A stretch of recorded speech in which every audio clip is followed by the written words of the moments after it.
So close, but yet so far. Welcome to today's Daily Splatt, which concerns the Australian national football team, or soccer team if you must. Yes, last night was the Asian Cup final between Australia and Japan. This is only the second time that Australia have played in the Asian Cup, obviously joining the Asian Football Confederation on the first day of 2006. In the first tournament in 2007, they got knocked out in the quarterfinals by Japan, and this time round they were beaten in the final by Japan 1-0 in extra time after a goal in the 109th minute. And it's very, very disappointing. I mean, I quite like the Australian national team. I mean, I am English and I do support England, and I'm very unlucky in that respect. But the Australian national team, you know, they're not bad. Like, they had a pretty poor World Cup, to be honest. I mean, they only got beaten once, but it was a 4-0 hammering by the Germans. But in the last 6 months, they have made marked improvements. Admittedly, they had a slightly easier run to the final than Japan did, I would argue. But they'd still played really well to get there, including the 6-0 thrashing of Uzbekistan, which was an absolute brilliant match for, you know, Australia just played really well and didn't relent. They were unlucky in this match, I would argue.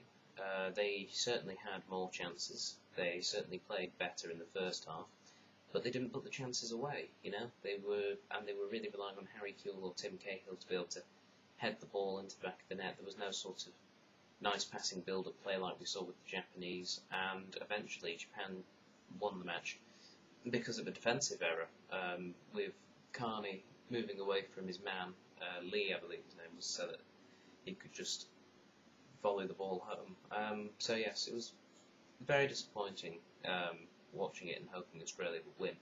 But, you know, Australian football fans out there, you know, don't be too upset. I mean, you know, you've reached your first ever, you know, sort of major final thing in the Asian Cup, and that's excellent. You know, in the equivalent for Europe, obviously, is the Euros, and England don't think have ever reached the final of that. So, you know,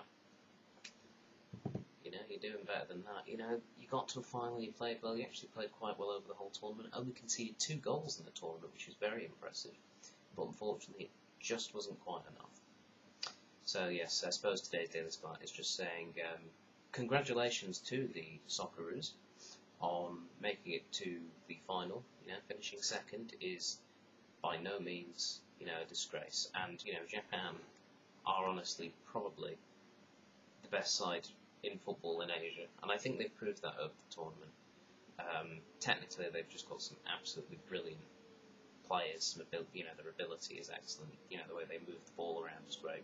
And I think that there is no shame in playing so well in a final against them, because, you know, they are probably the best team. And of course, Australia finished ahead of South Korea as well and held them to a draw in the group stages, which is no mean feat. You know, that's very, very credible performances there.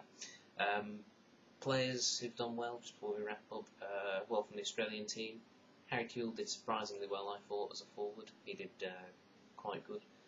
Sasha Obdanovsky in central defence with Lucas Neal, they both did very, very well together. Mark Schwarzer was also excellent. For other players from other teams, I would have to say the Japanese goalkeeper, Kawashima, was excellent once again in the final, and I think he is a very, very good goalkeeper. I think you could even see him playing, you know, he could, I think, quite easily play in a division like the Premier League or La Liga in Spain, if any of those clubs came in for him. Anyway, that's all for today, so yes, unlucky Australia, but, you know, you're holding it in 4 years' time, so better luck then, eh?